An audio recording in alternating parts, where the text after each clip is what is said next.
Congressman Richard Gomez binatukan ng presidente ng Philippine Fencing Association dahil biglang pinalitan ng isang fencing player sa SEA Games. Ang player na ito na lumalaban ngayon sa Thailand, si Alexa Larazabal, isa sa mga key player ng Philippine Fencing Team. Kabilang din ang anak ni Richard Gomez sa team na ito at kasama niya si Alexa na tinanggal sa team. Kaya hindi nagustuhan ni Richard Gomez ang ginawa ng presidente ng Fencing Association na biglang tatanggalin sa team ang isang mahusay na player at papalitan ng mas mahina.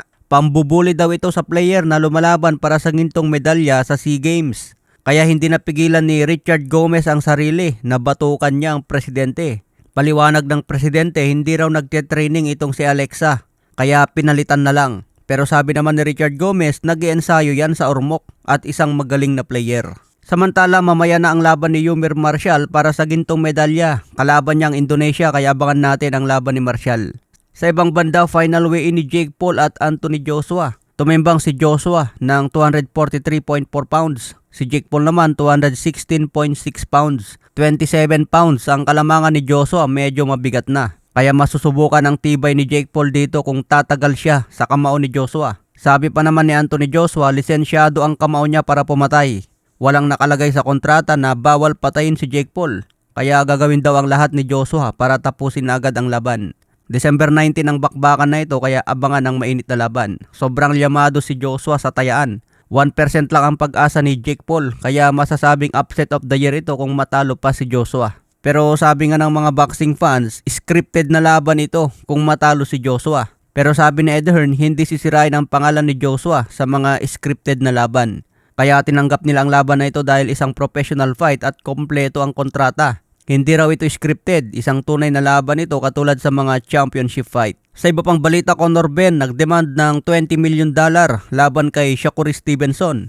Kung mag-request umano si Stevenson ng rehydration clause sa kontrata, kailangan daw bayaran si Conor Benn ng 20 million para sumunod sa lahat ng kondisyones ni Shakur Stevenson. Malaking laban ito sa welterweight division, lalo na kung may panalo ni Stevenson ang laban kontra Teofimo Lopez sa January. If he wants a rehydration clause, pay me 20 million, I might consider it. Yeah. 20 million, that's the number.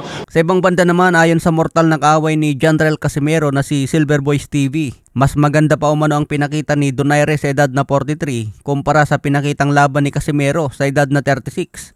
Kung pagbabasehan umano ang kanilang huling performance, malayo na mas dekalidad at mas mahusay si Donaire kumpara sa galawan ni Casimero.